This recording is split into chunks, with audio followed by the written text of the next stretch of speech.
You're watching a Clip from the Club podcast. Make sure you follow it on Spotify and Apple Podcasts and give it a 5-star review. Yes, people, what's going on? You're watching a Clip from the Club podcast, and we are sponsored by NordVPN. Thank you very much to NordVPN for supporting the channel and sponsoring us, and we want you guys to benefit from this as well. They have some amazing offers over there.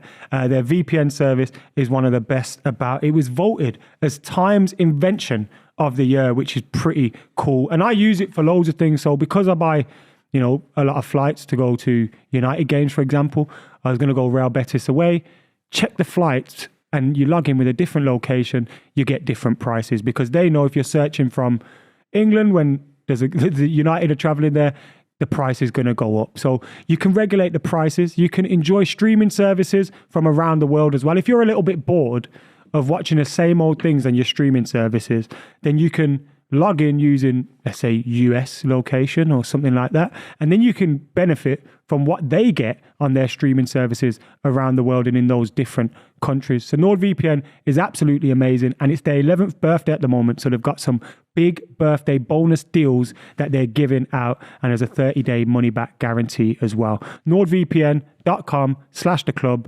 You know what to do. In terms of the Arsenal result, I think that we really do need to pin our colours to the mast individually on what it means. Because I think there's two ways of looking at it. It's an amazing moment. It's a season-defining moment. Arsenal haven't been winning a game. They've been trailing or drawing a game for 97 minutes. In the 96.50th minute, they get the winner. They take the lead in the 97th minute. Absolutely brilliant. And either in an indication of a team that's going to win the league. It's either an indication of a team that's going to win the league, pulling victories out of the jaws of defeat, or is it slightly concerning for Arsenal? Are they constantly having to pull it out the bag? I think your narrative around the emotion of it, the kind of, again, pulling victory out of the jaws of defeat is a very apt way of looking at it. If we're April the 15th, if we're May the 1st, for example, I think this point of the season, 12, 13 games to go in the Premier League run-in, if you're getting ripped by Bournemouth in the first minute at home, right? I know it can happen in the Premier League if you're chasing certain things, but if you're top of the Premier League, you're meant to be the best side, in the league. Of course, they have been controlling games, keeping things tight. They did it against Leicester a few weeks ago. And then they're going back to that kind of performance they had against Aston Villa, where it was end-to-end, and Aston Villa could have got a result that day, and they were fantastic Arsenal to get back in it. And it took kind of moments of, not luck, but moments of kind of individual, spontaneous brilliance. Zinchenko gets his first goal ever in the Premier League. Jorginho gets a goal out of nowhere. It would be concerning for me, based on how City looked like we ground out a result against Newcastle. That's who we're competing against now, if you're an Arsenal fan. And you're having to have these dramatic moments week in, week out. There's one against Villa, as I just said. There's been one against Bournemouth. So basically, is it too early for these brilliant moments? I don't think it's is it an indication of league? Look, I get where Buvey's coming from. And this isn't me saying I think Arsenal have already won the league. I think it's still very much 50-50, especially when if Arsenal draw one game, they put it in City's hand. I know you could still say it's in Arsenal's hands because they play each other, but nevertheless. No, it's in both their hands. Yeah, you're right. It is in City's hands. If that draw happens, they both have the league in their own hands. I think, let's say they beat Bournemouth 2-3-0. Nothing notable about it. They just win the game as we expect them to. I think this does more for them. I know you shouldn't be 2-0 down against Bournemouth. I know you shouldn't be requiring a last-minute goal against Bournemouth.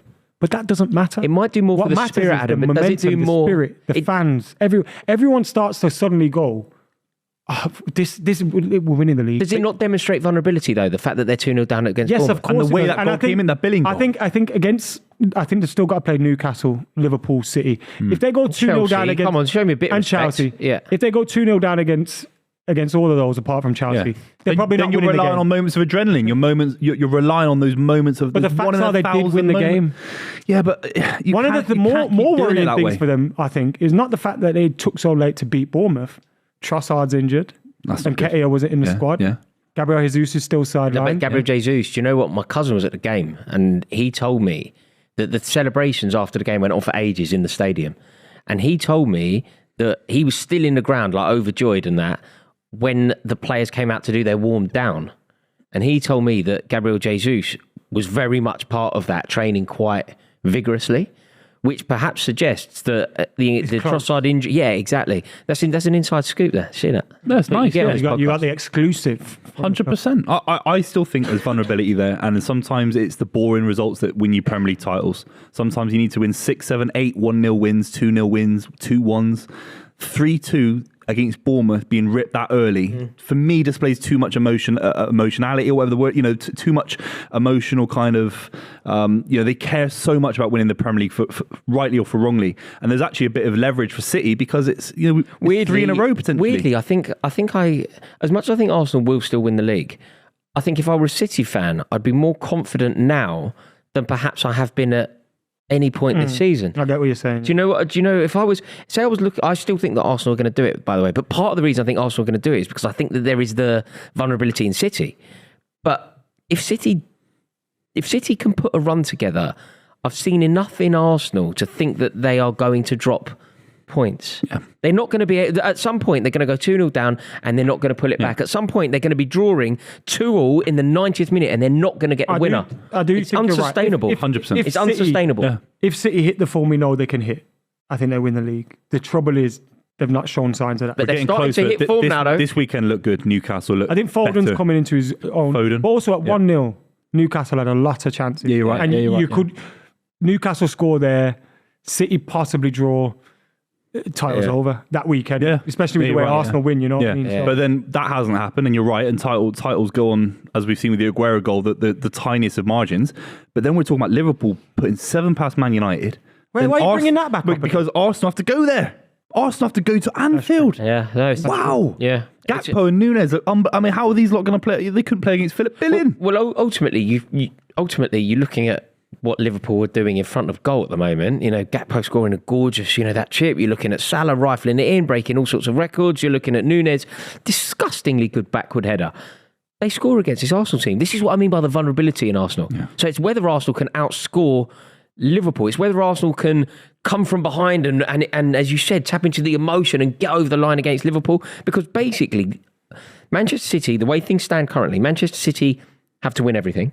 And Arsenal are allowed one blip away from the City game. So effectively 2 blips. Yeah. No. Yes. Because if they lose to City, they then draw one other and the City are in the league. In the ascendancy. Yeah, so two blips. Yeah, 2 blips. They can't afford to. Yeah, that's what you're saying, I think. Yeah. That's what will put Manchester City top of the league.